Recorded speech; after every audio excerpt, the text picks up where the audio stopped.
বাংলাদেশ সরকার বিষয়টি সমাধানে কূটনৈতিকভাবে সক্রিয়।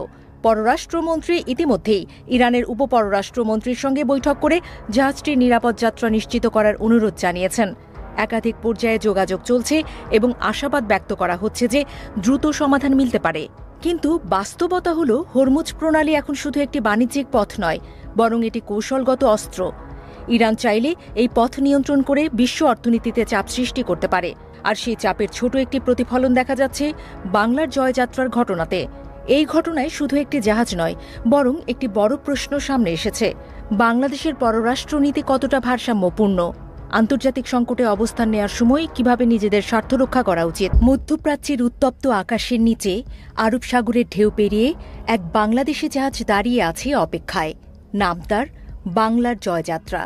নামের মতোই যাত্রা হওয়ার কথা ছিল দীর্ঘ, ব্যস্ত আর গুরুত্বপূর্ণ। কিন্তু সেই যাত্রা থেমে গেছে এক অদৃশ্য দেয়ালে, হরমুজ প্রণালীর মুখে। এই প্রণালী শুধু একটি জলপথ নয়, বরং বিশ্ব বাণিজ্যের অন্যতম গুরুত্বপূর্ণ ধমনী। বিশ্বের বিপুল পরিমাণ জ্বালানি তেল এই সরু পথ দিয়ে যাতায়াত করে, আর এখন সেই পথের নিয়ন্ত্রণ শক্ত হাতে ধরে রেখেছে ইরান। ঘটনার শুরুটা সাম্প্রতিক যুদ্ধকে ঘিরে।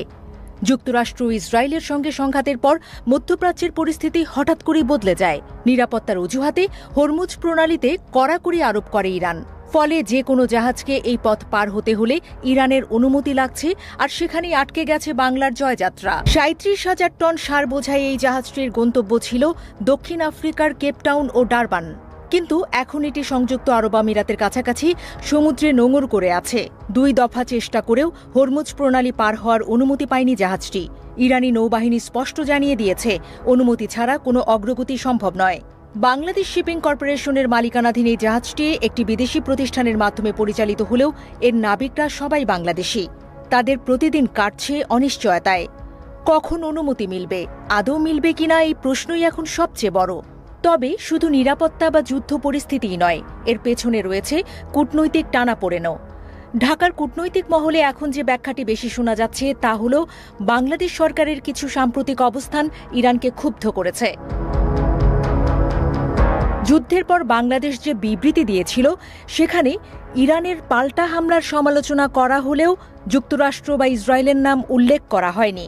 পরে আরেকটি সংক্ষিপ্ত বিবৃতিতে ইরানের সর্বোচ্চ ধর্মীয় নেতা আয়াতুল্লাহ আলী খামেনির মৃত্যুর ঘটনায় শোক জানানো হলেও সেটিকে যথেষ্ট মনে করেনি তেহরান।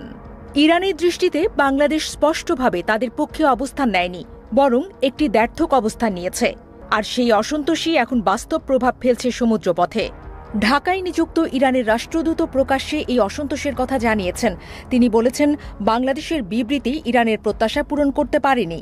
এমনকি খামেনির মৃত্যুর পর দূতাবাসে শোক বইতে বাংলাদেশের পক্ষ থেকে কেউ স্বাক্ষর না করায় ক্ষোভ আরও বেড়েছে। সাবেক কূটনীতিকরা বলছেন, পররাষ্ট্রনীতিতে ধারাবাহিকতা ও নৈতিক অবস্থান খুব গুরুত্বপূর্ণ। কোনো সংঘাতে নিরপেক্ষ থাকতে হলে সেটি স্পষ্টভাবে প্রকাশ করাও জরুরি।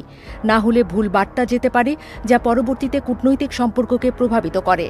এই পরিস্থিতিতে বাংলার জয়যাত্রার কাহিনী দেখিয়ে দিচ্ছে বিশ্ব রাজনীতির ঢেউ কত সহজেই একটি দেশের বাণিজ্য, অর্থনীতি, এমনকি কূটনীতিক সম্পর্ককে নাড়িয়ে দিতে পারে।